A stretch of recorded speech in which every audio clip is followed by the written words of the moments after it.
காஞ்சிபுரத்தில் மக்களை சந்திக்க விஜய் அரங்கத்திற்குள் வந்துவிட்டார். இதுகுறித்த கூடுதல் தகவல்களுடன் நேரலையில் இணைகிறார் செய்தியாளர் மனோகரன்.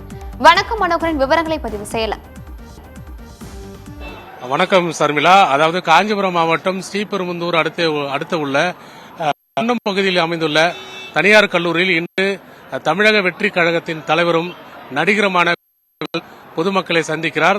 அதாவது கரூர் துயர சம்பவத்திற்கு பிறகு தற்போது இன்றுதான் பொதுமக்களை சந்திக்கும் நிகழ்ச்சியானது ஏற்பாடு செய்யப்பட்டு அதுக்குண்டான நிகழ்ச்சிகள் நடைபெற்று வருகிறது. தற்போது விஜய் அவர்கள் அந்த நிகழ்ச்சி நடைபெறும் வளாகத்தினுள் சென்று விட்டார். அதாவது 1 மணி நேரத்துக்கு முன்பாக வருவார் என அறிவித்திருந்த நிலையில் அரை மணி நேரத்துக்கு முன்பாகவே அவர் வந்து சேர்ந்து விட்டார். அதாவது கரூர் சம்பவத்துக்கு பிறகு 40 நாட்கள் கழித்து பொதுமக்களை சந்திக்கும் தவேகா தலைவர் நடிகர் விஜய் இன்று காஞ்சிபுரம் மாவட்டம் சுங்காசத்திரம் அருகே உள்ள குன்னம் கிராமத்தில் உள்ள ஜேபிஆர் தொழில்நுட்ப கல்லூரியில் 11 மணிக்கு இந்த நிகழ்ச்சியானது துவங்கப்பட உள்ளது. எந்தவித தாமதமின்றி அரை மணி நேரத்துக்கு முன்னதாகவே அவர் அந்த வளாகத்தினுள் வந்துவிட்டார்.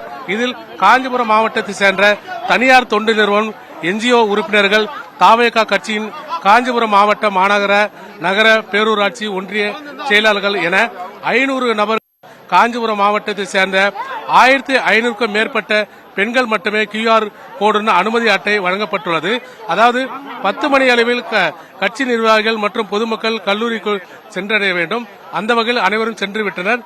தற்போது உள்ளே சென்றுள்ள தவேகா கட்சியின் தலைவர் விஜய் அவர்கள் இன்னும் சற்று நேரத்தில், அதாவது சரியாக 11 மணி நேரத்தில் இந்த நிகழ்ச்சியானது ஏற்பாடு செய்யப்பட்டு துவங்கப்பட உள்ளது. குறிப்பாக காலை முதலே வாகனத்தில் வரக்கூடிய பொதுமக்களை வெளியே நிறுத்தி உள்ளே அனுப்பிவிட்டனர். ஆனால் வெளியில் போக்குவரத்து நெரிசல் ஏற்பட்ட நிலையில் அந்த வாகனங்கள் முழுமையாக உள்ளே அனுமதிக்கப்பட்டன. அதனைத் தொடர்ந்து கர்ப்பிணி பெண்கள் ஒரு சிலர் மட்டுமே உள்ளே அனுமதிக்கப்பட்டது. மேலும் குழந்தைகளுடன் வரக்கூடிய பெற்றோர்கள் யாரையும் ஒருவரை கூட உள்ளே அனுமதிக்கப்படவில்லை. மேலும் பெரும்பாலானோருக்கு அந்த அனுமதி சீட்டு வழங்கப்படாத நிலையில் பலர் திரும்பி செல்கின்றனர்.